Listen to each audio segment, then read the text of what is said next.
this was, I think, your most recent game possibly. So let's take a look what happened here. So this was the game. This was the game where opponent played knight a3. This is it. You bring out the one where I've really fumbled the bag. Okay, all right, perfect. All right, good start. Okay. Good start. Okay. No, I mean, this is like the most fresh in your memory as well. So it's really nice to be able to talk about it. Yeah. But okay. Brutal. It's okay. It's okay. So you already know that this move is like not great. It's it's on the edge of the board. What is it doing there? It only has one square to go to, really, which you already notice is going there. It is not a very big deal yet, because you can still cover this. It's still possible to defend that, but you may want to start preventing those kind of situations where your opponent could be like attacking you and got on your side of the board, and then maybe you run into some problems. Let's say that you now realize, like, okay, this is what my opponent wants. How would you prevent that now? You have knight here, which defends the pawn, and also develops, and then you also have like pawn here to like defend this square, because obviously you have this. Yeah, that's it really. You just play this move. You can also play this pawn move. It doesn't really matter as long as you just prevent what your opponent wants to do. So this is the plan of your opponent. Let's try to prevent that, and you avoid so many issues with that, because as long as the pieces are not past this half of the board, which is like your side of the board, then it's really hard for your opponent to do something, right? So yeah, as soon as you, for example, play this knight can go anywhere forward, and you already have like a really nice position. As you pointed out, so in this situation, the threat is clear. Your opponent wants to jump here. Try to visualize that. So as soon as your opponent drops a bishop either on this diagonal or this diagonal, this one, try to see where they're pointing at. Because once this bishop is here, it means that your pawn over here is the target. So as soon as there's another attacker coming in, you have to be like, okay, this is going to be very dangerous. I have to protect this. That was a bad day, this game. Oh my god. It's okay. It's like all of those moves are like a learning lesson, and they're like a lot of them are patterns. You will see them in many of your games, and at some point you'll be like, what is this knight doing here? This is protected. I can just kick it away on the next move or something, and then it has to go back. So at some point you'll get to that phase, or like that stage where you're like, yeah, this knight is not doing anything. It's just looking scary. So he played this move, and it forks your king and rook. So in such a situation, when you know that you are going to lose material, you have to try to go for the least bad scenario. So every single move you make here is bad because you're going to lose material. So which move would be the least bad in this case? Because as you mentioned, if you take with the queen, you lose your queen. So what is better, if we take with the queen or if we move the king? I mean, I would imagine you'd move the king. It's probably your better move, because then you don't lose your queen. You will lose this, your rook, but yeah, I would probably do that now in hindsight and just firm the loss of this guy instead of firming the loss of this guy. Yeah. So do you happen to know what the piece values are? Like how many points are pieces? Yeah. So I think these are 3 and this is 5, right? Yeah. And the queen? Yeah. 9? Yes. So in this case as well, so trading the queen with the knight would be a loss. I mean, of course, you're losing 9 points for 3 points. But it is worse than losing basically 5. And what you also have to keep in mind is that once this knight gets there, so for example, after this knight doesn't have many squares available. So there are situations where you can even capture this knight because you can trap it. It can only go back. So you try to restrict the knight. And then at some point you can maybe capture it. And then it's actually not so bad. As soon as you give away your queen, instead of trying to go for a less worse trade, basically, or, they take the rook, it's not as bad as losing the queen, at least. You can still do something with the queen. The queen is very powerful, and especially at your level, anything can happen. So you can go on until the very last moment. There's even stalemates happening. So with the queen, you can do so much more. So yeah, after that, I mean, you tried your best to make the best out of it. You castled, but without the queen, it is very difficult to come back. Yeah, I remember this being an absolute pain and having to deal with that. So this is why, I mean, this bishop is indeed very painful. And to go back a little bit, this is why you want to try to put your bishop here. Try to trade it, even if the knight takes perfectly fine, because now the bishop is facing a wall, essentially. It's not so easy anymore. And you can safely develop, and you'll have a much more pleasant position than here, as all the dark squares are weakened. So that's exactly what your opponent wants. And yeah, after that, it was just very tough situation. Yeah, there's just not much you can do about this. Oh yeah, and it just ends up being mate. Like a really horrible way. Yeah, he played really well. Your opponent played really well. So I think it really only went wrong in the opening here. After that, there was not much you could have done better. So yeah, as we said, just try to think about your opponent's plans. Every single move, ask yourself, what does my opponent want? Why is he doing this? And try to react on it. Sometimes it's as simple as that. This one you won. Let's see. Perfect. Finally, something good. All right. Okay. Wonderful. Let's see. Your opponent went for this. All right. Very defensive. Very nice development. See, you know what you have to do in the opening over here. London is a very basic, simple setup, and you just follow the plans you have over here. It's very simple. Okay, very well spotted. Your opponent gave a piece. Very nice. Over here. Okay, here you went back. So here you went back. Do you remember what the issue is here? So yeah, it opens up the because the knight can take it.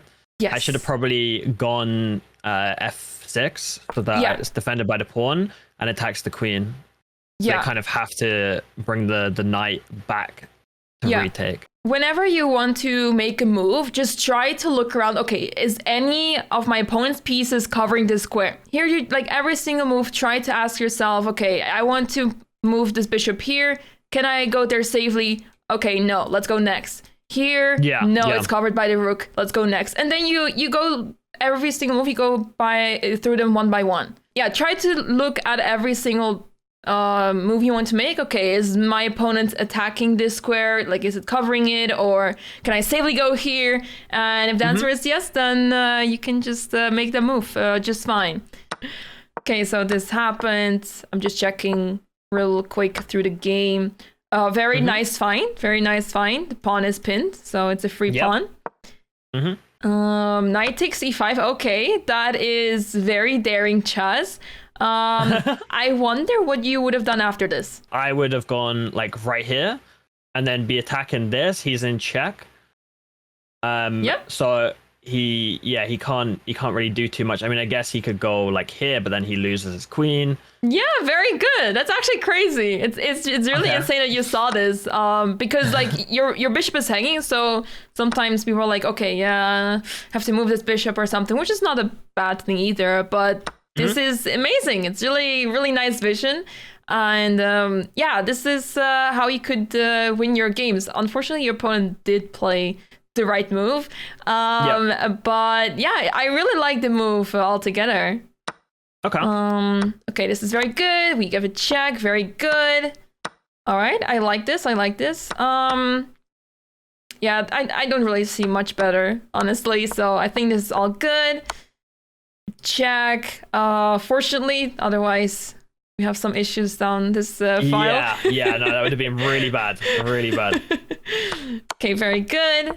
And now we are in an end game. And is it in these situations that you're feeling a little uncomfortable, or? I'm going to be honest, in this situation specifically, I wasn't too uncomfortable. Yeah. Mainly just because, so endgames when there is anything more than just pawns, if there's pawns, I feel pretty comfortable. if they have, let's say, a bishop or a knight or something like that, usually castles are not too much of a worry. Yeah. Because they're quite easy to predict. But when they start like, jumping down, high streets and stuff, they kind of go up the alleyways and everything, and it's just like you don't know where they're gonna be. Yeah. So it's like kind of hard to predict. But when it's like very simple pieces, then I find it a lot easier to understand how far I can get a piece and it not be a risk. Because this endgame, the nice part is you have so many passed pawns, so you just push those pawns, which you are doing indeed. As you saw over here, this pawn also became a passed pawn all of a sudden. So there's like a race happening here. Now, maybe it doesn't matter so much, but since you push this pawn anyway, try to stick to pushing that anyway. It's not a big difference because your rook is blocking it anyway, so you'd have to spend a move.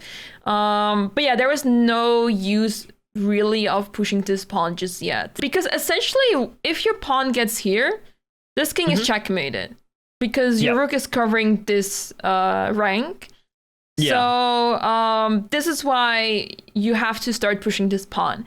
Because now you played the move a4 and you gave your opponent some chances to come back. You started spending some time, and at the same time, first the rook trade happened. But now it got actually really, not dangerous, but it got a little too close, closer than it should have been. Because allowing your opponent to queen can cause some issues sometimes. So, but just to go a few moves back. So here. So, yes, your opponent's attacking this pawn and maybe capturing this pawn as well. And there will be 4 pawns over here.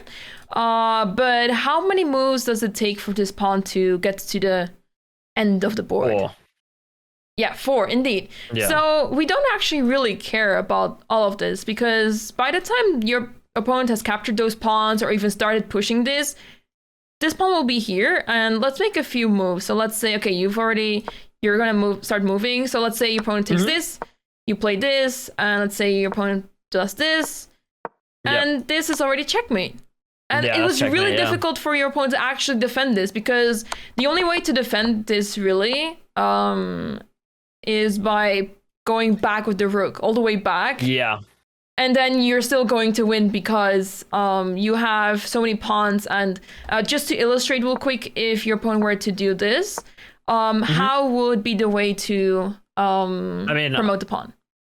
I would honestly sacrifice the rook so that I could get the queen.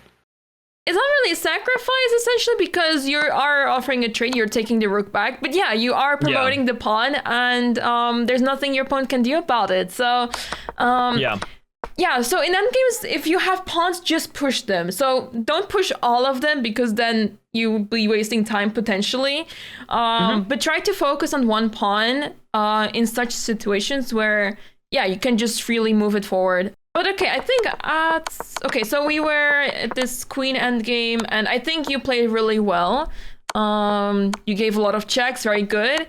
And you tried your best to force the queen trade. You gave your opponent no other opportunity than this, and then you just traded. Very good. Yeah. And here they resigned. This is a very good game. It's very nice. Yeah. Okay, I have 3 more games lined up. Let's take a look at this one. Okay, this was with the white pieces and another London. So this was really good. Everything is all good in the opening. Taking with the H pawn. We usually want to take towards the center because, that's where the party is. And if you take like this, then this is no party. So and the pawns will be disconnected. So indeed, you want to take with the H pawn because of the rook as well. And after castles, this can get pretty uncomfortable. So I saw you were trying to trick your opponent, which was very good. Very good. I really like what you're trying to do to try to get rid of it. It's really good. So this knight jumped over here, which allowed you to just take that pawn, which was really nice. You went here, here, developing. Okay. This is scary, but not a very big problem just yet. Okay. Over here, all good. Okay, it's a little bit difficult to deal with this because now it's really hard to start attacking. So yeah, I like what you're trying to do. I'll go back a few moves over here.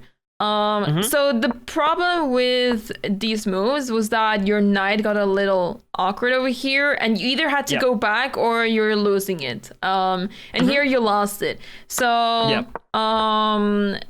it is difficult to like make a plan here because your pieces are a little stuck. There's not much you can do. So my question to you would be, if you were to I just realized why I moved the king. Yes, go ahead. Right. I was worried that he would just do this. Like there would somehow be like a position where this would go here and then it would be guarded, right? Yeah. That was my worry. Even though I had this, but I was pretty playing fast, right? Yeah. And I was just like, yep, I'm gonna move the king instead. Okay. That was probably it. Okay, interesting.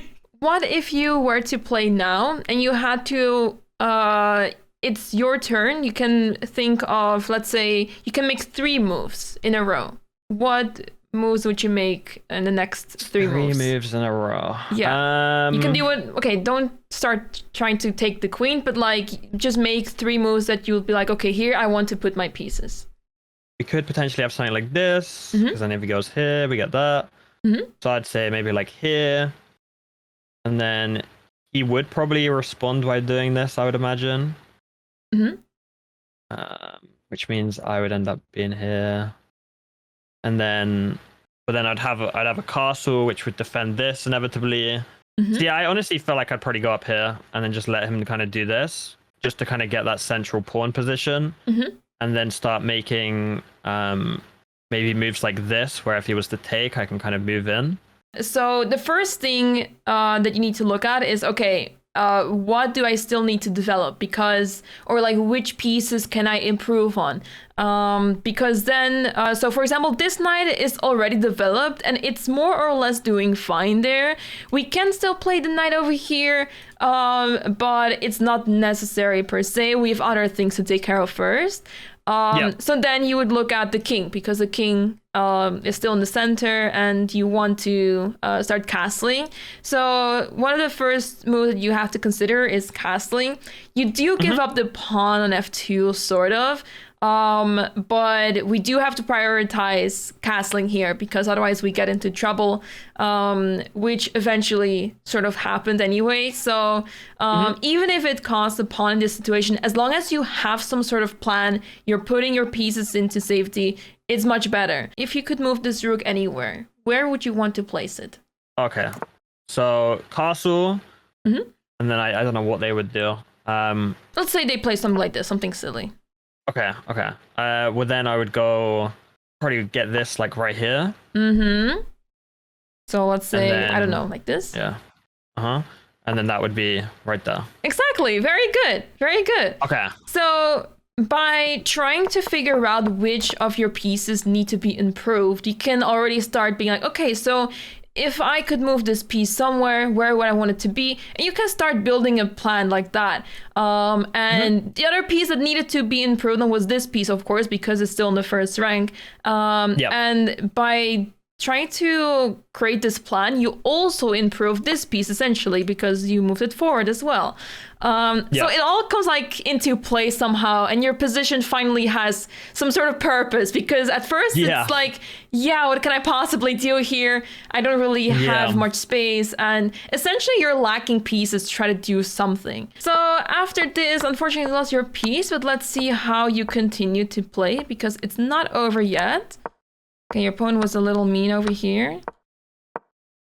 Okay, that was a little unfortunate as well. Yeah. Okay, yeah, that went south quickly. Not much you could do about it. I mean, I can be like, don't move this, don't move that, but there's not much value to that. You're lost anyway, and I can be like, you can trade queen, or you can just move the king, but essentially, if you don't get in this situation in the first place, like, you're gonna lose this anyway, one way or the other. Yeah, no, for sure. So, this is just how it ended. Your opponent played it nicely in the end. Okay, let's see what happened. Okay, this is all good. It's all good. Okay, that's not so good. Oh yeah, that's a bit of a rough day. Yeah, yeah. Okay, it is difficult to try to do something when your opponent is controlling the center really well and you don't have so much space. Okay, in this specific case, I guess when it comes to the opening. So here you switched, you started differently, which is perfectly fine. The thing is that I think at beginner level, like, openings like the fried liver are like a big thing. Why I'm talking about this is because the move d6 that you played is restricting your bishop quite a bit. It caused some issues. I guess that see, the thing is, bishop g4 is very natural, but because this pawn is becoming such a weakness, it becomes really hard to try to deal with that. So I'm thinking that maybe you should try to block this bishop a bit quicker so that you don't face those issues. Push the pawn here instead of here? Then you will be losing that because there's two attackers. Yeah. So what is one way that you can like block this bishop, sort of?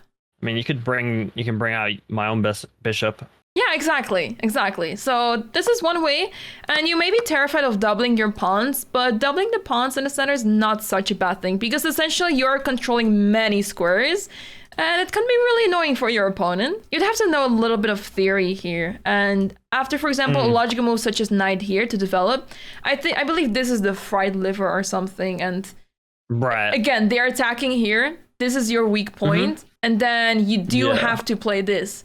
And then pawn takes, knight takes. I don't know exactly how these kind of things go. Oh, I think you're supposed to play knight here. Like, this is crazy theory. Yeah.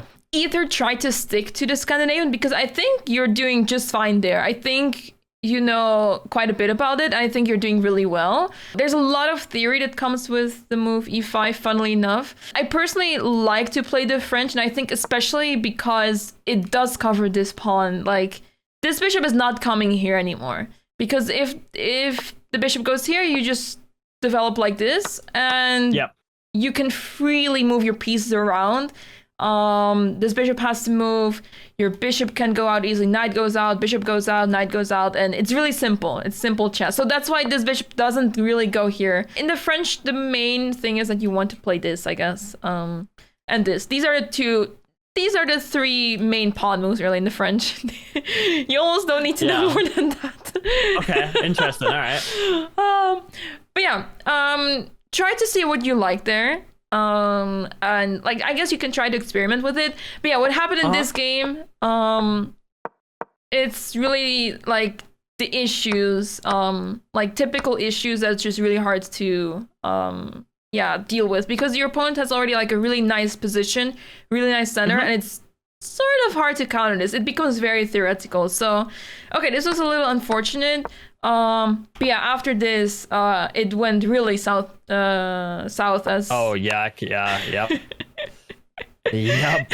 Oh my god. Yeah, that is a bad day.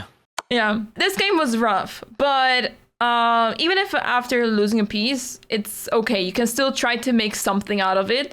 Remember, every single move, you try to see, what does my opponent do here? What does he want? What is he threatening? And after like seeing that your opponent played the queen move here, you start to think, okay, this is a threat. This is maybe a threat. How do we stop this? I mean, if you go here, he goes here. Yeah, you would just be up a queen. So, okay, they're not going to take, but this is already a really good move. It's a nice defensive move, and make sure that nothing happens to this poor pawn and your king. And if they were to take here, what would you do? Take this. Exactly. I'd worry about this, because I feel like someone would play that just out of like the instinct to thinking it's good.